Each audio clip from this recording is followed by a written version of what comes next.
இந்த ஆர்சிபிக்கு வரனால பெருந்தொல்லையா போச்சு. அடுத்தடுத்து எல்லா மேட்சும் ஜெயிக்கணும். பாயிண்ட்டுக்கு என்ன பண்றது? பங்காளி போ பங்காளி, உங்ககிட்ட நான் பேசுறது இல்ல. உன் வச்சுக்கா ஏன் பங்காளி? இல்லன்னா ஓன் கிரவுண்ட்ல உன ஜிடி அடிக்கிறான், பஞ்சாப் அடிக்கிறான், அவனெல்லாம் விட்டு புட்டு என் கிரவுண்ட்ல வந்து என்ன அடிச்சுட்டு இப்போ பங்காளி நுங்காலின்றியா? பங்காளி கடப்பாறைய நாங்க மட்டுமா நெளிச்சோம்? சிஎஸ்கே ஒன்னு அடிச்சு நான் தூக்குறேன்டா. 5 கேப்டனு 5 கப்பு வச்சுக்கிற டீம் எப்படியா டீம் நான் உனக்கு காமிக்கிறேன்டா. அதெல்லாம் இருக்கட்டும் பங்காளி. டேபிள்ல எத்தனாவது இடம்?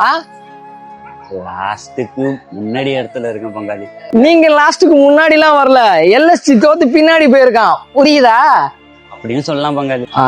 சரி, ஒரு 2 பாயிண்ட் தேவைப்படுது, உங்களை அடிச்சு எடுத்துக்கிறோம். 2 பாயிண்ட் தேவைப்படுது, எடுத்துக்கிறியா? தர முடியாதுடா. இங்க பார், ஒன்னு அடிச்சு 2 பாயிண்ட் எடுத்துக்கிறோம்னு சொன்னோம், எடுத்துக்கவான்னு கேட்கல, புரியுதா? அது மட்டும் இல்லாம 2 பேரும் 5க்கு 5 கப்புன்னு சொல்லி எத்தனை நாள் ஒன்னா இருக்கிறது? பங்காளி சண்டைக்கு ஒரு முடிவு கட்டணும். தலை வேற காபி குடிக்க புது கப்பு வேணும்னாரு, அதான் 6வது கப்பை எடுத்துட்டு கொண்டு போய் அவர்கிட்ட குடுக்கலான் இருக்கோம். என்ன சொல்ற பங்காளி? எங்களை அடிக்கிறது இருக்கட்டும், ஃபர்ஸ்ட் கப் அடிப்பீங்களா?